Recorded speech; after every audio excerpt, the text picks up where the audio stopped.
It will happen with. I always tell my students, you only need 3 or 4 really good joint venture partners to make $100,000 plus in an internet business. It's really not that difficult, and that's what that model helps you to do it in so many benefits. Gotcha. And what about if we move on then? So like a webinar is no good without traffic. You know, everyone needs people there. So what traffic strategies have you guys found have worked really really well for driving traffic to webinar pages? And I know you've done a lot of that. Yeah, absolutely. Well, we use everything. I mean, number one on the list is joint ventures. Yep. Just that referral from somebody saying, "Hey, come along and check out a webinar with so and so." We launched over 30 webinars last year, and I think all of them made money except maybe 1 or 2 of them, which we basically go back to the drawing board and say, "Oh, well, was the target market right?" and all of that. But we use joint ventures primarily as the main source. So I'll either promote my list to someone else's webinar, because there's a lot of, but most people on your list haven't bought your product. Why not go and find someone who's make sure they've got a good product, make sure they've got a good reputation like Greg and I do, and make sure that they can back it up. You've looked at their product, and then you get it on your webinar and you do a 50-50 deal to your list, and it's a great way to make more money from your list, and also for you then to promote your webinar to their list and do the same. You can make 50-50 doing that as well. And in some industries, they don't even take 50-50. You know, we just set up a company now in America where they're happy with just a $100 referral fee. And we're like, oh, great. You know, corporates haven't caught on to, they're happy with a $100 referral fee, just to joint venture. Whereas in our business, it's 50-50. It's, some promoters now tell me they want 60% of my cut and stuff like that. And, you have to weigh it up depending on your profit and loss and all that stuff. But joint ventures is definitely the best. So every day you should think about who is the people, the players in my field that I need to be getting out to their database. And normally you should be able to name them in your industry. Go and research them on Google. Look who the big players are. Go to seminars. Work out who's got the list. And then you should be emailing them, and then following up with a phone call every week until they say yes or no to you. And most people, if they pester you long enough, you'll go, all right, if it's suitable to my list, all right, I'll bloody mail you out if you just leave me alone. Most people just want you to leave them alone, so they'll do whatever it takes to leave them alone. But most guys won't actually follow it up. They won't pursue it. One of the webinars we launched was one of our students is a joint venture expert. She took a company from $700,000 a year to $4.3 million in 4 years, and they sold the company for over $11 million. And she would get big companies like even AON Insurance to joint venture with her that put hundreds of thousands of dollars of meat on the table for that company. And basically she said, I just kept following up. And she was polite. She just rang him up. Hey, look, just wanted to know if you looked at my proposal yet. I sent you the email if there's a win-win. Oh, I haven't had time. And then, 6 months later, sometimes she would get a yes. And then, bang, that would be it. And just with that strategy alone, Greg, someone can have at least 7 figures, okay? Yes. At least 7-figure business just with that one strategy alone. Yeah, wow. Okay. Yeah, so JVs more than anything else. Oh, JVs, that's it. There's someone with a list right now who's got a database right now who is not mailing them something like your product, you could fit perfectly in with them, and they could make a ton of money and you could make a ton of money, and right now they're there, and tomorrow you could go from where you are right now, income, to skyrocketing. If you haven't made any sales, you could go with a webinar right now from $0 to $10, $20, $30,000 in one webinar. I've got clients that have done 105 grand in their first webinar, just putting someone else on speaking to their database, and bang, just making money that way, or going to someone's database who who's got a list, and then you've got the product, and then making sales there. So it's a very, very fast way to accelerate your wealth. If you don't want to do it that way, another thing we've done and we've had great success with is Facebook ads. Yeah. But again, you got to be mindful. You got to make sure your targeting is right. You should get someone to do it for you that knows what they're doing, and you should have a bit of a budget for it as well. But not every campaign I've run has made money. I've lost money on campaigns, but just the other day I did a campaign. We spent $330 and I made 10 grand in sales. 2 $5,000 products was sold. So, Facebook ads are definitely something to consider and look at. Right now we've got a campaign running for a seminar, and I sent out a direct mail. Direct mail is another great way to get traffic. 42% of people have signed up as a result of sending a letter to them, and that's, I've got less sign-ups from my database. I think I've got 21% sign-ups from my database, 44 or 45% opt-in rate from the direct mail letter. So and it doesn't have to be. You might say, I don't have a database to send a direct mail letter to. I've only got 100 names and home addresses. Well, what about if there's another company? Again, back to the joint venture. If there's a company that could put you in their newsletter, put an article in their newsletter, and then a link to your free webinar. It doesn't have to be selling something. A free webinar with great information in their direct mail letter that they send out. And there's many marketers that still send out direct mail letters, and then people come to your webinar that way. You'll get a great sign-up rate that way. Social media has been pretty good. Actually, out of the social media that we've been promoting, Facebook profile has been the best. We've been promoting through our profile. So build up your personal profile, have in lots of interaction, and then when you're doing something, launch it on there to your Facebook community, and just make sure you can segment in Facebook different friends. So if I've got all my friends from school, they don't want to know about this internet marketing rubbish. They don't want to see Stephen Esser, laying on the beach, going, hey, I made it, I'm here, you're not, type of thing, like we do on Facebook. Hey, look, I'm eating this lobster. Where are you? In Wetherill Park or Smithfield McDonald's, eating, and working 9 to 5. So I have it segmented. Whenever I meet someone from the internet marketing business, or we get a fan, wanting to be friends, I'd be friends with them, but I create a list called internet marketing, and then I have my personal friends. So whenever I broadcast on Facebook, I send it only to that internet marketing list. Yeah, that's a good point. Hey, what about, we were talking about landing pages. Yeah. I was talking with another big marketer today about whether or not to use video on your webinar landing pages. Are you guys using video as a general rule on webinar landing pages? That's a great question, Greg. Videos have been a disaster for me on landing pages. For some reason, whenever I've run Facebook ads with videos, it's like either Facebook doesn't like what I'm saying in the video. I mean, can you believe it? I mean, these guys, it's like we're giving them money, the company, we're advertising with them, and they say, no, you can't say that. Like, I've helped so many people make money with webinars, and I talk about, hey, I've made this much money for this guy and that, whatever, and they go, no. So I think that from the perspective of getting ads approved, if you are doing ads, then videos can be, depending what you say in the video and on the page, they can get blacklisted. But I've noticed that, my videos, and maybe yours have been better, and I'm not very good at doing them, but my videos have been terrible for opt-ins. We just recently got our whole campaign stopped, and then what I did was I went and got a standard text-based page with just text, and that got approved, and that got more opt-ins than the video one. I ran another one for an options business that we own, and basically the campaigns with that one with video was terrible as well. So I'm noticing that with sending traffic from advertising platforms, just the text-based was converting better for me. What did you hear? Well, we've tested it as well. We've had good success with both, and I think it varies from landing page to landing page. But as a general rule, having video on a webinar landing page has worked better for me than not. But awesome. Like with free offers and that sort of thing, like a free report, etc. The Bing style landing page where it's got a nice graphic and just a headline, sub-headline, and opt-in. That's working better for us than our old, video sales letter type model. But right now we're testing a lot of explainer videos, so we're getting, those animated videos going well. And I've got a page for an event at the moment that's converting at 15%, which is not bad for an event. But that's right.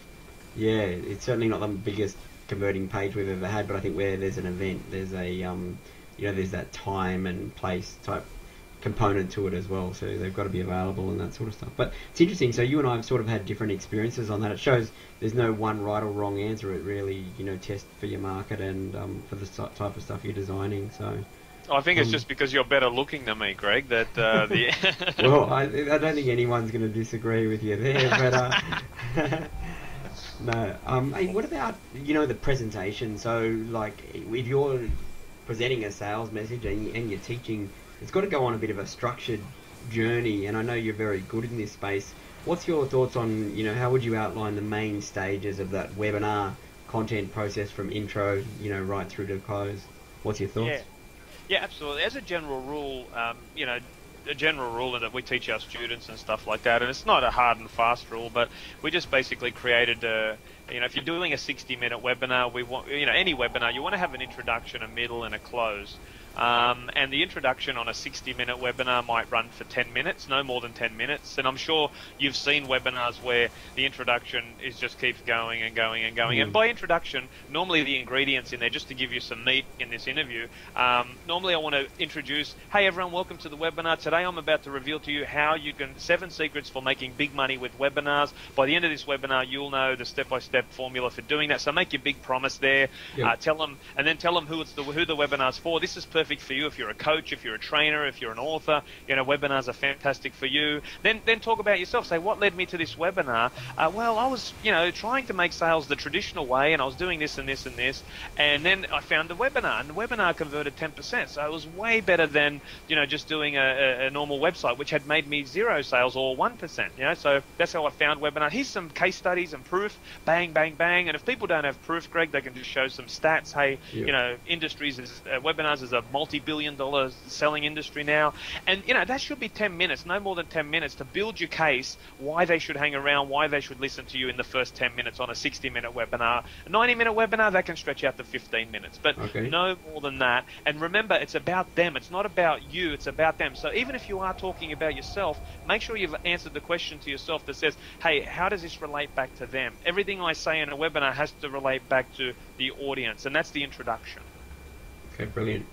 Yeah, and then we have the content section, the middle section of the presentation. And what I like to teach is break it out into steps. People love steps. People can remember no more than 7 steps. All right, it's like a shopping list. I think I purchased a Harry Lorraine memory kit many years ago on TV, and I thought that's a cool party trick. Remember people's names, and I can't even remember what I did with that DVD set. But but he says is that why you called me? Is that why you called me Gary earlier? Did I call you Gary? No, I'm joking. Oh, oh man, that's embarrassing. So yeah, 7 steps maximum. But listen, there's a caveat to that. If you're doing a 60-minute webinar, 5 steps is all you're going to get through. Okay? And so I always look for 3, 5, or 7 steps. All right, so test it out. Don't be afraid to change. When I first started, I had 7 steps, then I went to 5 steps. Now when I do my presentation on a webinar, I do 3 steps.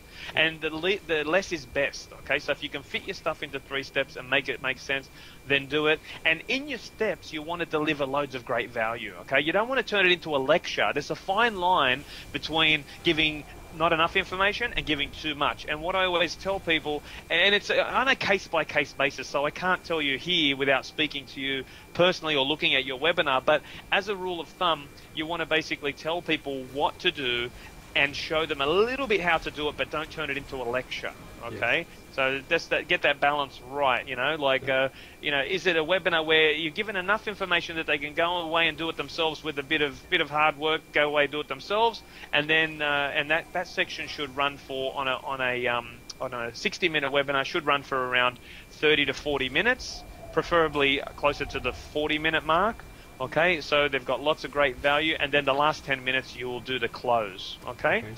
On a 90-minute webinar, you would run for around about 60 minutes of content and then do a 15-minute close at the end. Normally, that's what we would do in that formula. And the close, there's many different close options maybe we can talk about now, but you want to deliver loads of great value there in the middle. Let's look at that. The close is obviously the most important part, and it can vary depending on your personal style and taste, and as well as price point, which we spoke a little bit about before. What's your thoughts on the different types of close then? Yeah, well, in a nutshell, I have 3 very simple closes. Like a lot of people don't like to sell. I know it's hard to believe, and we've done research, but most people hate selling. Okay, and so there's 3 types of close that I've developed. One is the soft sell. So if you hate selling, if you've done your job right on a webinar, the webinar sells itself. People go, wow. At the end of the webinar, before you can start selling anything, they should be sitting there going, wow, Stephen Esser knows what he's talking about. Like, that was great content. Wow, look how much money he's made for those people. Look what webinars are doing as an industry. And look at these great steps. I now have enough information to go away, and with a bit of hard work, I can put this into practice myself. This guy is good. That's how they should be feeling before you start selling anything. They shouldn't be feeling icky. Oh, well, I've come here, I've wasted my time. There's been no content. This guy just talks about himself all this time. They shouldn't be thinking that. If you've got them in the frame of mind end where they go, wow, that's great value, great content, then it's perfect for, you can either do one of these three types of closes. One is what I call the soft sell. And the soft sell is as simple as saying, hey guys, if you've enjoyed this webinar, then you're going to absolutely love our book or our video course, which takes you through step by step in detail how to put a webinar together. It's got the PowerPoint slides, and you just fill in the blanks, and there's email support there, everything you need to basically put together a webinar the fast way. If you want to go and do it yourself, fine, but you know, our course is already done. It's called Webinar Magic. It sells every day for $3,000 online, but if you grab it right now, then it's only $2,000. Here's a site where you can go and grab it. It's www.blablabla.com/webinar special. And you know, I'm not going to tell you all about it. It's there. It's great. I mean, you see we know what we're talking about. Go and grab it now. You know, and it's just as simple as that. Or, you know, if you've enjoyed this interview with Greg, he's written a book called, you know, 7 ways to you know, monetize your magazine. You know, you can go and get it from here. It's normally $50, but he's doing it for, you know, $37 as a special for us. It's a soft sell. It's not really just telling them where to go. And most people that I talk to, anyone can do that. You know what I mean? Just pause this video, this audio a couple of times and write that script, and you could use that.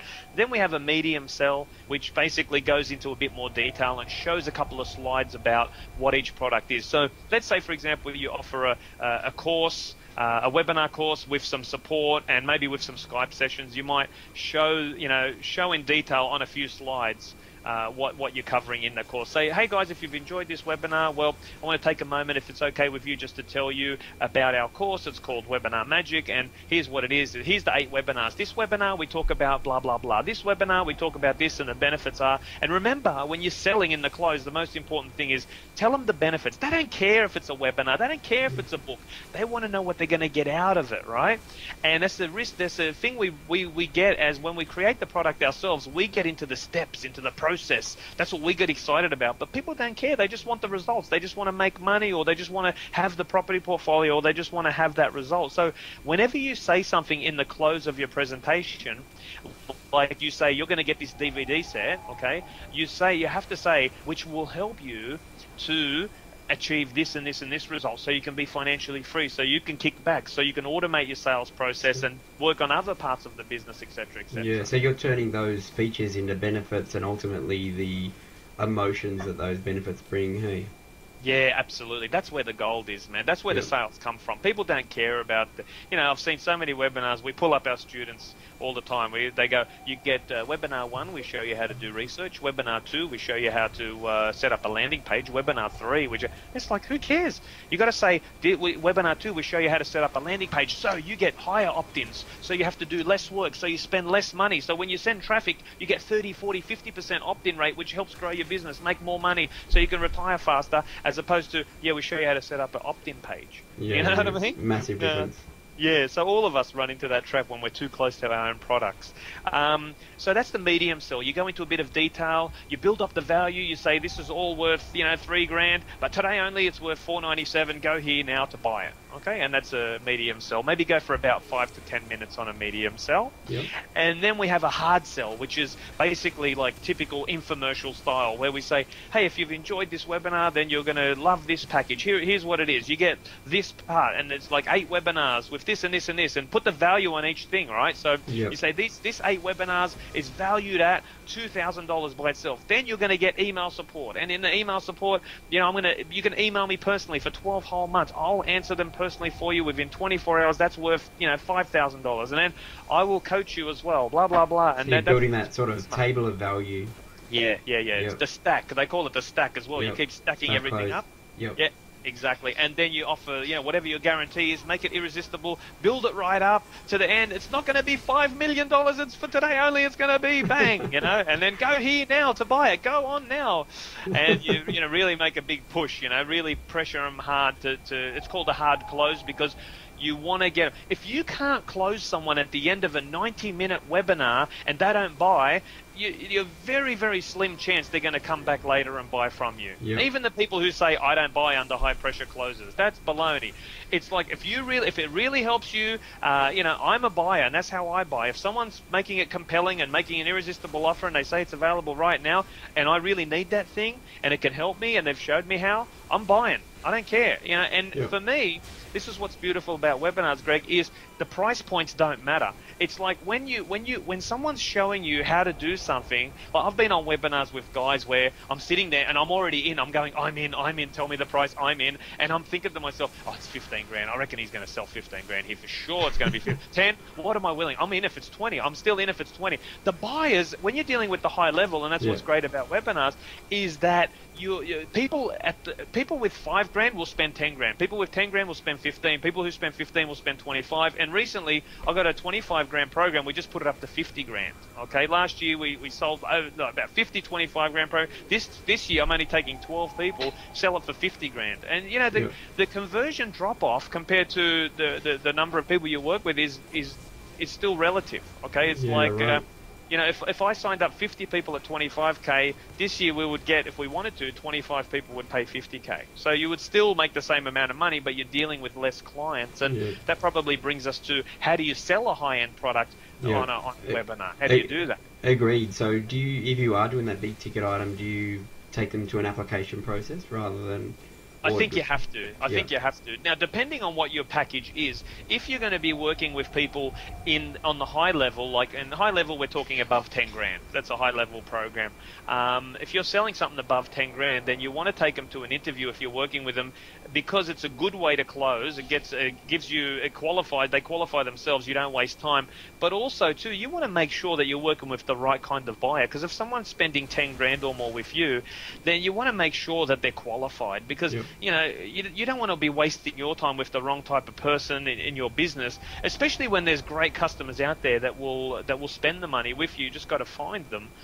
You want to get the right customers, not the wrong ones. So make sure at the end of your webinar, what you do is you still go through you have to go through the hard close still. Okay, so that last hard close that I taught you just now, where you go through everything individual, valued, step by step, blah, blah, blah, you have to go through all of that. Recently, a big internet marketing guru from England sent us a webinar, said, can you guys run your eyes over this? He's a good friend of mine. And he hadn't itemized everything, but he was going for a high-end close.